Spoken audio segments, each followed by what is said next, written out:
Present ಅಂತಕ್ಕಂಥ ಒಂದು ಚಿತ್ರವನ್ನು ಪ್ರಾರಂಭ ಮಾಡ್ತಕ್ಕಂಥ ಈ ಸಂದರ್ಭದಲ್ಲಿ ಬಂದಿರತಕ್ಕಂಥ ಎಲ್ಲ ಮಾಧ್ಯಮದ ಎಲ್ಲ ಮಿತ್ರರು, ಎಲೆಕ್ಟ್ರಾನಿಕ್ ಮೀಡಿಯಾ, ಸೋಷಿಯಲ್ ಮೀಡಿಯಾ, ಎಲ್ಲ ಪತ್ರಿಕೆಯವರಿಗೂ ಸಹಿತ ನಾನು ಈ ಸಂದರ್ಭದಲ್ಲಿ ಶುಭಕಾಮನೆಗಳನ್ನು ಅರ್ಪಿಸಿ, ಇವತ್ತು ನನ್ನ ಅಳಿಯವರ ಮುಖಂಡತ್ವದಲ್ಲಿ ನಮ್ಮ ಸ್ನೇಹಿತರು ಶಿವ ಪೂರ್ಣಿಮ್, ನಿಮ್ಮ ರಮೇಶ್ ಕುಮಾರ್ ಮತ್ತು ಇನ್ನೂ ಇವರ ಚಿತ್ರತಂಡ ಇವರೆಲ್ಲರೂ ಸೇರಿಕೊಂಡು ಇವತ್ತು ಪ್ರೆಸೆಂಟ್ ಅಂತಕ್ಕಂಥ ಒಂದು ಪ್ಯಾನ್ ಇಂಡಿಯಾ ಚಿತ್ರವನ್ನು ಪ್ರಾರಂಭ ಮಾಡಿ ಈಗ ತಾನೇ ನಾವೆಲ್ಲ ಕ್ಲಾಪ್ ಮಾಡಿ ಬಂದಿದ್ದೀವಿ. ಭಗವಂತನಲ್ಲಿ ಪ್ರಾರ್ಥನೆ ಮಾಡಿ ಈ ಒಂದು ಚಿತ್ರ ಭಾಳ ಪ್ಯಾನ್ ಇಂಡಿಯಾ ಲೆವೆಲ್ನಲ್ಲಿ ಭಾಳ ಎತ್ತರಕ್ಕೆ ಬರಬೇಕು ಅಂತಕ್ಕಂಥದ್ದನ್ನು ಶುಭ ಹಾರೈಸಿ ನಾವೆಲ್ಲ ಇಲ್ಲಿಗೆ ಬಂದಿದ್ದೀವಿ. ಈ ಸಂದರ್ಭದಲ್ಲಿ ಪ್ರೆಸೆಂಟ್ ಅಂತಕ್ಕಂಥ ಒಂದು ಚಿತ್ರ ಈ ಶುಭ ಸಂದರ್ಭದಲ್ಲಿ ಒಳ್ಳೆ ಇಡೀ ರಾಜ್ಯಕ್ಕೆ, ದೇಶಕ್ಕೆ ಒಳ್ಳೆ ಒಂದು ಹೆಸರನ್ನು ಬರ್ತಕ್ಕಂಥ ಶಕ್ತಿ ಆ ಭಗವಂತ ಎಲ್ಲರಿಗೂ ಕೊಡಲಿ ಅಂತಕ್ಕಂಥ ಮಾತನ್ನು ಈ ಸಂದರ್ಭದಲ್ಲಿ ಹೇಳಿ, ಎಲ್ಲ ಚಿತ್ರತಂಡದ ಎಲ್ಲ ನನ್ನ ಸ್ನೇಹಿತರಿಗೆ ಮತ್ತು ಚಿತ್ರತಂಡದಲ್ಲಿ ಭಾಗವಹಿಸ್ತಾ ಇರ್ತಕ್ಕಂಥ, ನಟಿಸ್ತಾ ಇರ್ತಕ್ಕಂಥ ಎಲ್ಲ ನಾಯಕರಿಗೂ ಸಹಿತ ನಾನು ಈ ಸಂದರ್ಭದಲ್ಲಿ ಶುಭಕಾಮನೆಗಳನ್ನು ಅರ್ಪಿಸಿ ಈ ಚಿತ್ರ ಯಶಸ್ವಿಯಾಗಲಿ ಅಂತೇಳಿ ಶುಭ ಹಾರೈಸಿ ನನ್ನ 2 ಮಾತುಗಳು ಮುಗಿಸ್ತೇನೆ.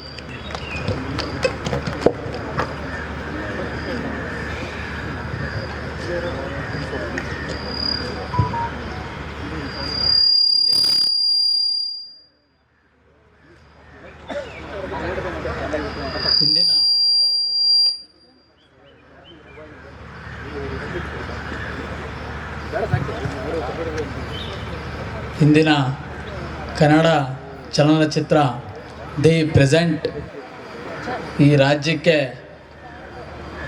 ಚಲನಚಿತ್ರವನ್ನು ನಿರ್ಮಾಪಕ ಮಾಡ್ತಿರ್ತಕ್ಕಂಥ ಚಿತ್ರತಂಡದವರಿಗೆ ಮತ್ತು ಈ ತಂಡದ ಚಿತ್ರವನ್ನು ಮುಹೂರ್ತವನ್ನು ಕ್ಲಾಪ್ ಹೇಳಿದಂಥ ನಮ್ಮ ಶಿವರಾಮೇಗೌಡ ಸರು ಮತ್ತು ನಮ್ಮ ಶಿವು ಸರು ಮತ್ತು ನಾಯಕರು ಮತ್ತು ನಟಿಯರು ಮತ್ತು ಚಿತ್ರತಂಡದ ಸಿಬ್ಬಂದಿಗಳು ಮತ್ತು ನನ್ನ ಆತ್ಮೀಯ ಎಲ್ಲ ಮಾಧ್ಯಮ ಮಿತ್ರರು ಮತ್ತು ಎಲೆಕ್ಟ್ರಾನಿಕ್ ಮಾಧ್ಯಮ ಮಿತ್ರರಿಗೆ ಈ ಸಂದರ್ಭದಲ್ಲಿ ನಿಮಗೆಲ್ಲರಿಗೂ ಸಹ ಸ್ವಾಗತವನ್ನು ಹೇಳ್ತಾ, ಈ ಚಿತ್ರತಂಡ ಈ ಕರ್ನಾಟಕದಲ್ಲಿ ಈ ಚಲನಚಿತ್ರಗಳು ಈ ರೀತಿಯಲ್ಲಿ ನಮ್ಮ ಒಂದು ಗ್ರಾಮೀಣ ಪ್ರದೇಶದಲ್ಲಿ ನಾನೊಬ್ಬ ರೈತನ ಮಗನಾಗಿ ಹುಟ್ಟಿರ್ತಕ್ಕಂಥ ವ್ಯಕ್ತಿನ ಈ ಚಿತ್ರತಂಡ ಈ ಕರ್ನಾಟಕದಲ್ಲಿ ಕನ್ನಡ ಚಲನಚಿತ್ರವನ್ನು ಮುಹೂರ್ತದ ಕಾರ್ಯಕ್ರಮಕ್ಕೆ ಒಳ್ಳೆಯ ಶುಭ ಕಾರ್ಯಕ್ಕೆ ಒಬ್ಬ ರೈತನಾಗಿ ಕರೆಸಿ ನಮ್ಮನ್ನು ಈ ಚಿತ್ರತಂಡದ ಪರವಾಗಿ ಪೂಜೆಯನ್ನು ನೆರವೇರಿಸಿಕೊಟ್ಟಿದ್ದಕ್ಕೆ ತಮ್ಮೆಲ್ಲರಿಗೂ ವಂದಿಸ್ತಾ, ಮತ್ತು ಈ ಚಿತ್ರ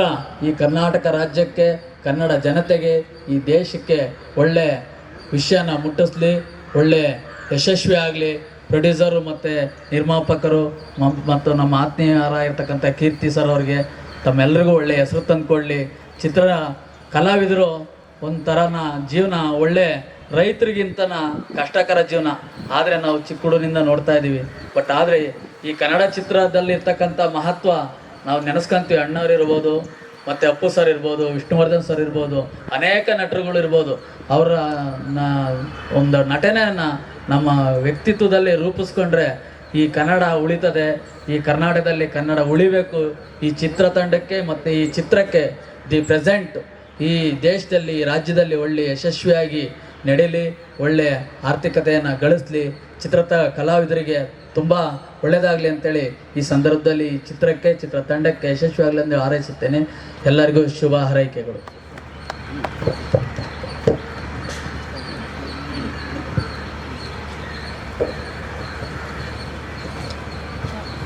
ಇಲ್ಲಿಗೆ ಬಂದಿರೋ ಎಲ್ಲ ಮೀಡಿಯಾ ಫ್ರೆಂಡ್ಸಿಗೆ ಫಸ್ಟ್ ನನ್ನ ಥ್ಯಾಂಕ್ಸ್ ಹೇಳ್ತಾ ಇದ್ದೇನೆ. ಸೊ ನಿಮ್ಮ ಮುಖಾಂತರನೇ ಸಿನಿಮಾ ಅನ್ನೋದು ಎಲ್ಲರಿಗೂ ರೀಚ್ ಆಗೋದು. ಸೊ ನಾನು ಈಗ ಇದು ಪ್ರೆಸೆಂಟ್ ಅಂತ ಒಂದು ಟೈಟಲ್ ಹೆಸರು ಇಟ್ಬಿಟ್ಟು ಇದು ಒಂದು ಕನ್ನಡ ಸಿನಿಮಾ ಮಾಡಬೇಕು ಅಂತ ಹೇಳ್ಬಿಟ್ಟು, ಇದು ಪ್ಯಾನ್ ಇಂಡಿಯಾ ರೇಂಜಿಗೆ ಎತ್ಕೊಂಡು ಹೋಗ್ಬೇಕು ಅಂತ ಹೇಳ್ಬಿಟ್ಟು ತುಂಬ ಕಷ್ಟಪಟ್ಟು 1 ವರ್ಷ ಮೇಲೆ ಸ್ಕ್ರಿಪ್ಟ್ ಮೇಲೆ ವರ್ಕ್ ಮಾಡಿ ತುಂಬ ಅದ್ಭುತವಾಗಿರೋ ಕಥೆ ಮಾಡಿದ್ವಿ. ಇದಕ್ಕೆ ಇದು ಯಾವ ಥರ ಇದು ಸ್ಕ್ರೀನ್ ಮೇಲೆ ತಗೊಂಡು ಬರ್ತೀವಿ ಅನ್ನೋದು ಇದು ಆದಷ್ಟು ಬೇಗ ನೀವೇ ನೋಡ್ತೀರಾ. ಇದಕ್ಕೆ ಮುಂಚೆ ಹೇಳೋ ಥರ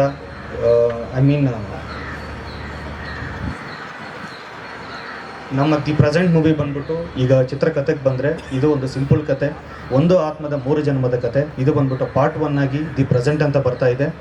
ಇದಕ್ಕೆ ಕಂಟಿನ್ಯೂಟಿ ಬಂದ್ಬಿಟ್ಟು ಇದು ನೆಕ್ಸ್ಟ್ ಇಯರ್ ಬರುತ್ತೆ. ಈ ಸಿನಿಮಾ ಆದಮೇಲೆ ಇನ್ನೊಂದು ಮೂವಿನೂ ಅನೌನ್ಸ್ ಮಾಡ್ತಾ ಇದ್ದೀನಿ. ಆ್ಯಕ್ಚುಲಿ ಇದು ಒಂದು ಕೀರ್ತಿ ಅಂತ 11 ಇತ್ತು ಕಾಲ ಮೂವಿ ಡೈರೆಕ್ಟರ್ ಆಗಿ ಅವರು ಒಂದು ಮೂವಿ ಮಾಡಿದ್ದಾರೆ. ಅವ್ರ ಜೊತೆಲಿ ಅಕ್ಟೋಬರ್ ಮಂತಲ್ಲಿ ಇನ್ನೊಂದು ಮೂವಿ ಲಾಂಚ್ ಆಗ್ತಾ ಇದೆ. ಯಾಕಂದರೆ ನಾನು ಬಂದ್ಬಿಟ್ಟು ಕನ್ನಡ ಸಿನಿಮಾದಲ್ಲಿ ತುಂಬ ಮೂವೀಸು ಈ ಮಧ್ಯದಲ್ಲಿ ಅಷ್ಟೊಂದು ದೊಡ್ಡ ಪ್ರಾಜೆಕ್ಟ್ಗಳು ಬರ್ತಾ ಇಲ್ಲ, ಬಂದಿರೋದಕ್ಕೂ ಅದಕ್ಕೆ ಪಬ್ಲಿಸಿಟಿ ಸಿಗ್ತಾ ಇಲ್ಲ ಅಂತ ಹೇಳ್ಬಿಟ್ಟು ಒಂದು ಹೊಸದಾಗಿ ನಮ್ಮದು ದೊಡ್ಡ ಕಂಪನಿ ಮಾಡಬೇಕು ಅಂತ ಹೇಳ್ಬಿಟ್ಟು ಜನ್ ಅಂತ global entertainment network private limited ಅಂತ ಹೇಳ್ಬಿಟ್ಟು ಒಂದು ಕಂಪನಿ ಸ್ಥಾಪನೆ ಮಾಡಿ ಇದರಿಂದ ಕಂಟಿನ್ಯೂಟಿ ಒಂದು ವರ್ಷಕ್ಕೆ 10 ರಿಂದ 20 ಮೂವಿ ಮಾಡಬೇಕು ಅಂತ ಹೇಳ್ಬಿಟ್ಟು ದೊಡ್ಡ ಉದ್ದೇಶವಾಗಿ ನಾವು ಇದೊಂದು ಫಸ್ಟು ನನ್ನ ಸ್ಟೆಪ್ ಆಗಲಿ ಅಂತ ಹೇಳ್ಬಿಟ್ಟು ನಾನು ಮಾಡ್ತಿದ್ದೀನಿ. ಸೊ ಇದು ಆದಷ್ಟು ಬೇಗ ಇನ್ನು ಮುಂದಕ್ಕೆ ನಿಮಗೆ ಒಳ್ಳೆ ಸುದ್ದಿಗಳು ಕೊಡ್ತೀವಿ. ನನ್ನ ಉದ್ದೇಶ ಏನಂದರೆ ವಿಲೇಜಲ್ಲಿ ತುಂಬ ಜನ ಕಲಾವಿದರಿದ್ದಾರೆ, ಅವ್ರಿಗೆ ಎಲ್ಲಿಗೆ ಆ್ಯಕ್ಟ್ ಮಾಡಬೇಕು ಅಂತ ಒಂದು ತುಂಬ ಟ್ರೈ ಮಾಡಿ ಇಲ್ಲಿ ಮಿಡಿಲ್ ಪರ್ಸನ್ ಕಡೆಯಿಂದ ತುಂಬ ಮೋಸವಾಗಿದ್ದಾರೆ. ಸೊ ಅಂಥವ್ರಿಗೆ ನಮ್ಮ ಕಂಪನಿಯಿಂದ, ನಮ್ಮ ಪ್ರೊಡಕ್ಷನ್ ಕಂಪನಿಯಿಂದ ಅವ್ರಿಗೆ ಅವಕಾಶ ಕೊಡ್ತೀವಿ ಅಂತ ಹೇಳ್ಬಿಟ್ಟು ಮೀಡಿಯಾ ಮುಖಾಂತರ ನಾನು ಖಂಡಿತ ಹೇಳ್ಕೊಡ್ತಾ ಇದ್ದೀನಿ. ಸೊ ಖಂಡಿತ ಹೇಳ್ತಾ ಇದ್ದೀನಿ, ಇಲ್ಲಿ ಕೆಲವೊಬ್ಬರು ಮಾತ್ರ ಆರ್ಟಿಸ್ಟ್ ಆಗಿರಬಾರ್ದು, ತುಂಬ ಜನ ಕಲಾವಿದರಿದ್ದಾರೆ. ಈಗ ಇನ್ಸ್ಟಾಗ್ರಾಮ್ ಅಂತ ಬಂದು ಇನ್ಸ್ಟಾಗ್ರಾಮಲ್ಲಿ ತುಂಬ ಜನ ನೀವು ನೋಡ್ತಾ ಇರ್ತೀರ, ನಾವು ನೋಡ್ತಾ ಇರ್ತೀವಿ, ಎಷ್ಟೋ ಟ್ಯಾಲೆಂಟೆಡ್ ಪೀಪಲ್ ಇದ್ದಾರೆ. ಅಂಥವ್ರಿಗೆಲ್ಲ ಲೈಫ್ ಬರಬೇಕು, ಸಿನಿಮಾಗಳು ಬೆಳಿಬೇಕು, ಥಿಯೇಟ್ರ್ಗಳು ಮತ್ತೆ ಮುಂದಿನ ಥರ ಥಿಯೇಟ್ರ್ ಹೌಸ್ಫುಲ್ ಆಗಬೇಕು ಅನ್ನೋದು ನನ್ನ ಕಡೆಯಿಂದ ಒಂದು ಫಸ್ಟ್ ಪ್ರಯತ್ನ. ಸೊ ನಿಮ್ಮ ಮುಖಾಂತರ ಎಲ್ಲ ಸಪೋರ್ಟ್ ಕೊಡಿ. ಇದು ನಿಜವಾಗ್ಲೂ ಹೇಳ್ತಾ ಇದ್ದೀನಿ, ಆದಷ್ಟು ಬೇಗ ಈ ಸಿನಿಮಾನ ಡಿಸೆಂಬರ್ ಅಥವಾ ಜನವರಿ ಮಂತ್ಗೆ ರಿಲೀಸ್ ಮಾಡೋಕ್ಕೆ ಪ್ಲ್ಯಾನ್ ಮಾಡ್ತಾ ಇದ್ದೀವಿ. ಸೊ ನಿಮ್ಮ ಎಲ್ಲರ ಸಪೋರ್ಟಿಂದ ನಾನು ಮಾಡ್ತೀವಿ. ಸೊ ಇದರಲ್ಲಿ ಬಂದ್ಬಿಟ್ಟು ರಾಜೀವ್ ರಾಥೋಡ್ ಅನ್ನೋರು ಬಂದ್ಬಿಟ್ಟು ಒಳ್ಳೆ ಕ್ಯಾರೆಕ್ಟರ್ ಮಾಡ್ತಿದ್ದಾರೆ. ಸೊ ಅವರೊಂದು ಮಾಸ್ ಹೀರೋ ಆಗಿ ಪ್ಯಾನ್ ಇಂಡಿಯಾ ಹೀರೋ ಆಗಿ ಇಂಟ್ರೊಡಕ್ಷನ್ ಕೊಡಿಸ್ತಾ ಇದ್ದೀನಿ. ಇದರಲ್ಲಿ ದಿಯಾ ಮತ್ತು ಇದು ಮಾನಸ ಗೌಡ ಅಂತ ಇಬ್ಬರು ನಾಯಕರಾಗಿ ಆ್ಯಕ್ಟ್ ಮಾಡ್ತಿದ್ದಾರೆ. ಸೊ ಇದು ರಾಬರ್ಟ್ ಸರ್ ಬಂದ್ಬಿಟ್ಟು ಇದರಲ್ಲಿ ಮೇನ್ ವಿಲನ್ ಆಗಿ ಸೊ ಅವರು ಒಂದು ಕ್ಯಾರೆಕ್ಟರ್ ಮಾಡ್ತಿದ್ದಾರೆ. ಸಿದ್ದಿ ಅವರ ಮ್ಯೂಸಿಕ್ ಡೈರೆಕ್ಟ್ ಮಾಡ್ತಾ ಇದ್ದಾರೆ. ಎಲ್ಲದಕ್ಕಂತೂ ನಾನು ಇನ್ನು ಹೆಮ್ಮೆಯಾಗಿ ಹೇಳ್ಕೊಳ್ಳೋ ವಿಷಯ ಏನಂದರೆ, ತುಂಬ ತೆಲುಗು ಮೂವಿದಲ್ಲಿ ಮೋರ್ ದೆನ್ 100 ಮೂವೀಸ್ ಮೇಲೆ ವರ್ಕ್ ಮಾಡೋದು, ತುಂಬ ಸೀನಿಯರ್ DOP ಆಗಿ ಸೆಕೆಂಡ್ DOPಗೆ ವರ್ಕ್ ಮಾಡಿರೋವಂಥ ನಮ್ಮ ಪ್ರಸಾದ್ ಪುಲಿಚರ್ಲ ಸರ್ ಬಂದ್ಬಿಟ್ಟು ನಮ್ಮ ಸಿನಿಮಾಗೆ ತುಂಬ ಅವರು ನಿಂತ್ಕೊಂಡು ಸಪೋರ್ಟ್ ಕೊಡ್ತಿದ್ದಾರೆ. ಇದು ಪ್ಯಾನ್ ಇಂಡಿಯಾ ವೈಸು ಮಾರ್ಕೆಟಿಂಗ್ ಆಗಲಿ, ಇದು ರಿಲೀಸ್ ಆಗಲಿ ದೊಡ್ಡ ಮಟ್ಟಕ್ಕೆ ಮಾಡಬೇಕು ಅಂತ ನಾನು ತುಂಬ ಕಷ್ಟಪಟ್ಟು ಇದನ್ನು ರೆಡಿ ಮಾಡ್ಕೊತೇನೆ. ದಯವಿಟ್ಟು ನಿಮ್ಮೆಲ್ಲರ ಸಪೋರ್ಟ್ ನಮಗಿರಲಿ. ನಮಸ್ಕಾರ ಮಾಧ್ಯಮದವರು, ಸ್ನೇಹಿತರು ಎಲ್ಲರೂ. ಆಮೇಲೆ ನಮ್ಮ ಮಾವ ಅವ್ರಿಗೆ ಸ್ಪೆಷಲ್ ಥ್ಯಾಂಕ್ಸ್. ಇಲ್ಲಿ ಬಂದಿರೋದು ಈ ಸಮಯದಲ್ಲಿ ಯಾವಾಗಲೂ ತುಂಬ ಸಪೋರ್ಟ್ ಮಾಡಿ ತುಂಬ ಸಹಕಾರ ಮಾಡ್ತಾ ಇರ್ತಾರೆ. ಆಮೇಲೆ ಸಿನಿಮಾದ ಬಗ್ಗೆ ಎಲ್ಲ ಹೇಳ್ಬಿಟ್ಟಿದ್ದಾರೆ ಆಲ್ರೆಡಿ ಡೈರೆಕ್ಟರ್ ಅವರು. ಸೊ ನನ್ನ ಒಂದು ಸಿನಿಮಾ ಇದರಲ್ಲಿ ಏನಂತ ಹೇಳಿದ್ರೆ, ಅವ್ರು ಹೇಳ್ದಂಗೆ ಮಾಸ್ ಹೀರೋ ಆಗಿ ಕಾಣ್ತೀನಿ. ಮೇಲೆ ನನ್ನ ಕ್ಯಾರೆಕ್ಟ್ರು ಬಂದು ಇಲ್ಲಿ ಒನ್ ಸೈಡೆಡ್ ಲವ್ ಬಾಯ್ ಥರ ಹೋಗೋದು. ಸೊ ಏನಂದರೆ ಆ ಹುಡುಗಿಗೆ ಎಲ್ಲೆಲ್ಲಿ ಯಾವ್ಯಾವ ಥರ ತೊಂದರೆಗಳಿರ್ತದೋ ಅಲ್ಲಿ ಎನಿ ಟೈಮ್ ನಾನು ಇರ್ತೀನಿ, ಈ ಥರ ಒಂದು ಕ್ಯಾರೆಕ್ಟರ್ ನಂದು ಹೋಗೋದು. ಆಮೇಲೆ ಪ್ರೆಸೆಂಟ್ ಅಂತ ಹೇಳಿದ್ರೆ ಖಂಡಿತವಾಗ್ಲೂ ಇದು ಎಲ್ಲ ಇವತ್ತಿನ ಸಿಚುವೇಶನ್ಗೆ, ಇವಾಗ ನಡೀತಾರಂಥ ಒಂದು ಲೈಫ್ ಸಿಚುವೇಶನ್ಗೆ 100% ಈ ಟೈಟಲ್ ಲಾಪ್ ಆಗುತ್ತೆ. ಸಾರ್ ಹೇಳ್ದಂಗೆ ಒಂದು ಫ್ಯಾಮಿಲಿಯಲ್ಲಿ ಯಾವ ಒಂದು ರೀತಿ ಆಗುತ್ತೆ, ಎಲ್ಲಿ ಯಾವ ಮಟ್ಟಕ್ಕೆ ತೊಗೊಂಡೋಗುತ್ತೆ ಅನ್ನೋದು ಈ ಸಿನಿಮಾಲ್ಲಿ ತೋರಿಸ್ತದೆ. ಡೆಫಿನೆಟಾಗಿ ತುಂಬ ಚೆನ್ನಾಗಿ ಮೂಡ್ ಬಂದಿದೆ. ಕತೆ ಕೇಳಿದೆ, ಭಾಳ ಇಷ್ಟ ಆಯಿತು, ಚೆನ್ನಾಗಿದೆ. ಸೊ ಇದು ನನ್ನ ಕ್ಯಾರೆಕ್ಟರ್. ಇದರಲ್ಲಿ ನೀವು 3 ಭಾಗದಲ್ಲಿ ಬರ್ತೀರಾ ಸರ್? ಕಂಟಿನ್ಯೂ ಆಗ್ತೀನಿ ಡೆಫಿನೆಟಾಗಿ, ಯಾಕಂದರೆ ಅದು ಲಿಂಕ್ ಅಲ್ಲಿ ಕೊಟ್ಟಿದ್ದಾರೆ. 3 ಭಾಗದಲ್ಲಿ ಕಂಟಿನ್ಯೂ ಆಗ್ತೀನಿ. ಇದು ತುಂಬ ಡಿಫ್ರೆಂಟಾಗಿ. ಆಮೇಲೆ ಅವರು ಏನಂತ ಹೇಳಿದ್ರೆ, ಅವ್ರು ಹೇಳಿದ್ರು ಆತ್ಮ ಅಂತ. ಸೊ ಇಲ್ಲಿ ಎಲ್ಲೂ ಯಾವುದು ಹಾರರ್ ಬರಲ್ಲ ಅಲ್ವಾ ಸರ್? ಹಾರರ್ ಅನ್ನೋದು ಯಾವುದು ಇಲ್ಲಿ ಬರೋದಿಲ್ಲ. ಪಾರ್ಟಲ್ಲಿ ಮಾತ್ರ ಅದೇನು ತೋರಿಸ್ತಾರೆ ಅಂದರೆ ಅದು ಯಾಕೆ ಆಯಿತು ಅನ್ನೋದು ಒಂದು ಸ್ಮಾಲ್ ಲಾಸ್ಟಲ್ಲಿ ಅದು ಗೊತ್ತಾಗೋದು ಅಷ್ಟೇ. But this no horror effect ಅನ್ನೋದು ಯಾವುದೂ ಬರಲ್ಲ ಇಲ್ಲಿ. ಇದು ಕಂಪ್ಲೀಟ್ ಒಂದು ಮೈಥಾಲಜಿಕಲ್. ಆಮೇಲೆ ಏನಂದರೆ ಇನ್ಸಿಡೆಂಟ್ ಅಂದರೆ ಲೈಫ್ ಎಷ್ಟು ಟಫ್ ಇದೆ, ಯಾವ ಮಟ್ಟಕ್ಕೆ ಒಂದು ಜೀವನ ತೊಗೊಂಡೋಗುತ್ತೆ, ಅದರಿಂದ ಏನು ಕಲ್ತರು, ಏನಾಯಿತು ಅನ್ನೋದು ಒಂದು ಬೇರೆ ರೀತಿ ಥರನೇ ಕಾನ್ಸೆಪ್ಟ್ ಹೋಗ್ತಿದೆ.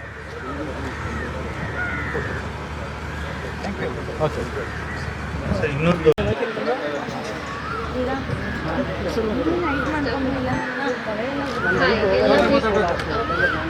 ಎಲ್ಲ ಮೀಡಿಯಾ ಮಾಧ್ಯಮದವರಿಗೂ ನಮಸ್ಕಾರಗಳು. ನನ್ನ ಹೆಸರು ದಿಯಾ. ನಾನು ಕನ್ನಡದವಳೆ, ಹಿಂದಿಯವಳು ಅಂತೂ ಅಲ್ಲ. ಪ್ಲೀಸ್ ಎಲ್ಲರೂ ನನ್ನ ಹತ್ರ ಮಾತಾಡಿ, ಯಾಕಂದರೆ ಹಿಂದಿಯವಳು ಅಂತೇಳಿ ನೀವೆಲ್ಲ ಯಾರು ಮಾತಾಡಿಸ್ತಾ ಇಲ್ಲ ನನ್ನ ಹತ್ರ. ನೋಡಕ್ ನಾರ್ತ್ ಇಂಡಿಯನ್ ಥರ ಇರ್ಬೋದು, ಚಿಕ್ಕಮಂಗ್ಳೂರು ಅಲ್ವಾ, ಹಾಗೆ ಸ್ವಲ್ಪ ನಾರ್ತ್ ಇಂಡಿಯನ್ ಥರ ಇದ್ದೀನಿ. ನಾನು ತಮಿಳಲ್ಲಿ ಮೂವೀಸ್ ಮಾಡಿದ್ದೀನಿ, ಹೀರೋಯಿನ್ ಆಗಿ ಮಾಡಿದ್ದೀನಿ, ಸೆಕೆಂಡ್ ಹೀರೋಯಿನ್ ಆಗಿ ಮಾಡಿದ್ದೀನಿ, ಕ್ಯಾರೆಕ್ಟರ್ ಆಗಿ ಮಾಡಿದ್ದೀನಿ, ರೆಡ್ ಚೆಸ್ ಪ್ರೊಡಕ್ಷನ್ಸ್ ಆಗಿ ಮಾಡಿದ್ದೀನಿ. ಕನ್ನಡದಲ್ಲಿ ಇದು ಫಸ್ಟ್ ಮೂವಿ ನಂದು. ನನಗೆ ತುಂಬ ಎಕ್ಸೈಟ್ಮೆಂಟ್ ಆಗಿದೆ. ಈ ಮೂವಿನಲ್ಲಿ ಹೀರೋಯಿನ್ ಆಗಿ ಮಾಡ್ತಾ ಇದ್ದೀನಿ. ಅದರಲ್ಲೂ ನಮ್ಮ ಪ್ರೊಡ್ಯೂಸರ್ಸ್ ಅವರು ಡೈರೆಕ್ಟರ್ ಕೂಡ ಅವರೇ. ಅವ್ರಿಗೆ ಬೇಕಾದಂಗೆ ಅವರು ಸ್ಟೋರಿನ ಬರ್ತಿದ್ದಾರೆ. ಆ್ಯಂಡ್ ಇದು ಇವಾಗ ಪ್ರೆಸೆಂಟಿಗೆ ಯಾವ ಥರ ಒಂದು ನ್ಯೂಸ್ ಇದೆಯೋ ನಮ್ಮ ಕಣ್ಮುಂದೆ ಕಾಣಿಸ್ತಿದೆ, ಬಟ್ ನಾವು ಯಾರೂ ಅದನ್ನು ಮಾತಾಡ್ತಾ ಇಲ್ಲ. ಎಲ್ಲರೂ ಓಕೆ ಹಿಂದೆಗಡೆ ಗಾಸಿಪ್ ಆಗ್ತಾ ಇರುತ್ತೆ, ಈ ಹುಡುಗಿ ಹಾಗೆ ಈ ಹುಡುಗಿ ಹೀಗೆ ಅಂತ ನಾವು ಹಿಂದೆಗಡೆ ಗಾಸಿಪ್ ಮಾತಾಡ್ತಾ ಇರ್ತೀವಿ. ಬಟ್ ಆ ಸಿಚುವೇಶನ್ ಆ ಹುಡುಗಿ ಹೇಗಿರುತ್ತೆ, ಯಾಕೋಸ್ಕರ ಅವಳು ಆ ಥರ ಮಾಡ್ತಾ ಇದ್ದಾಳೆ ಅನ್ನೋದೊಂದು ಸ್ಟೋರಿನ ಅದ್ಭುತವಾಗಿ ಬರ್ತಿದ್ದಾರೆ ಅವರು. ಹಾಗೆ ನನಗೆ ತುಂಬ ಆಸಕ್ತಿಯಿಂದ ನಾನು ಅವ್ರ ಹತ್ರ ಕೇಳಿದ್ದಕ್ಕೆ ಅವ್ರು ಈ ಪ್ರಾಜೆಕ್ಟ್ ನನಗೆ ಕೊಟ್ಟಿದ್ದಾರೆ. ತುಂಬ ಥ್ಯಾಂಕ್ ಯು ಸರ್. ಆ್ಯಂಡ್ ಈ ಮೂವಿನಲ್ಲಿ DOP ಆಗಿ ಸರ್ ಮಾಡ್ತಾ ಇದ್ದಾರೆ. ಹಾಗೆ ಹೀರೋ ಆಗಿ ನಮಗೆ ರಾಜೀವ್ ಸರ್ ಮಾಡ್ತಾ ಇದ್ದಾರೆ. ಎಲ್ಲರಿಗೂ ಆಲ್ ದ ಬೆಸ್ಟ್ ಹೇಳ್ತಾ ಇದ್ದೀವಿ. Thank you sir, thank you.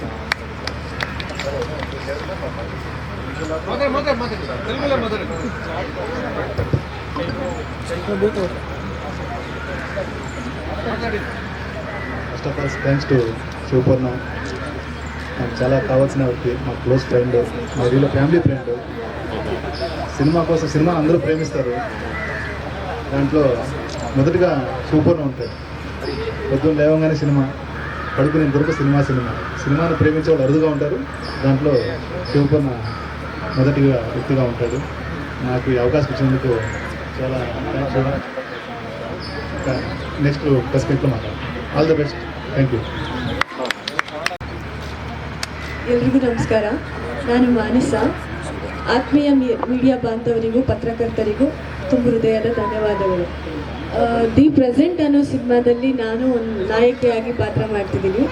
ಸಿನಿಮಾದ ಕ್ಯಾರೆಕ್ಟರ್ ಬಂದು ನಂದು ಹೋಮ್ಲಿ ಗರ್ಲ್ ಬರುತ್ತೆ. ಅವರು ದಿಯಾ ಅಂತ ಅವರು ಹೀರೋಯಿನ್ ಆಗಿ ಮಾಡ್ತಿದ್ದಾರೆ. ಹೀರೋ ಇಲ್ಲೇ ಕೂತಿದ್ದಾರೆ. ಶಿವಪೂರ್ಣ ಸರ್ಗೆ ನಾನು ಥ್ಯಾಂಕ್ಸ್ ಹೇಳೋಕ್ಕೆ ಇಷ್ಟಪಡ್ತೀನಿ ಈ ಸಿನಿಮಾದಲ್ಲಿ ನನಗೆ ಅವಕಾಶ ಕೊಟ್ಟಿದ್ದಕ್ಕೆ. ನನ್ನ ಸಿನಿಮಾ ಇದಕ್ಕೂ ಮುಂಚೆ ಡಿಯರ್ ಜಾನು ಅಂತ ಸಿನಿಮಾ ಶೂಟಿಂಗ್ ನಡೀತಾ ಇದೆ. ಸೊ ಈ ಸಿನಿಮಾದ ಪಾತ್ರ ನನಗೆ ತುಂಬ ಇಷ್ಟ ಆಯಿತು. ಡೈರೆಕ್ಟ್ರು ಸ್ಟೋರಿ ಹೇಳಿದ ತಕ್ಷಣ ಸರ್ ನಾನು ಮಾಡ್ತೀನಿ ಸ್ಟೋರಿ ಅಂತ ಹೇಳಿದ್ದಕ್ಕೆ ಒಂದು ನಂಬಿಕೆಯಿಂದ ನನಗೆ ಇದು ಪಾತ್ರ ಕೊಟ್ಟಿದ್ದಾರೆ. Thank you so much. ಎಲ್ರಿಗೂ ಧನ್ಯವಾದಗಳು. Thank you.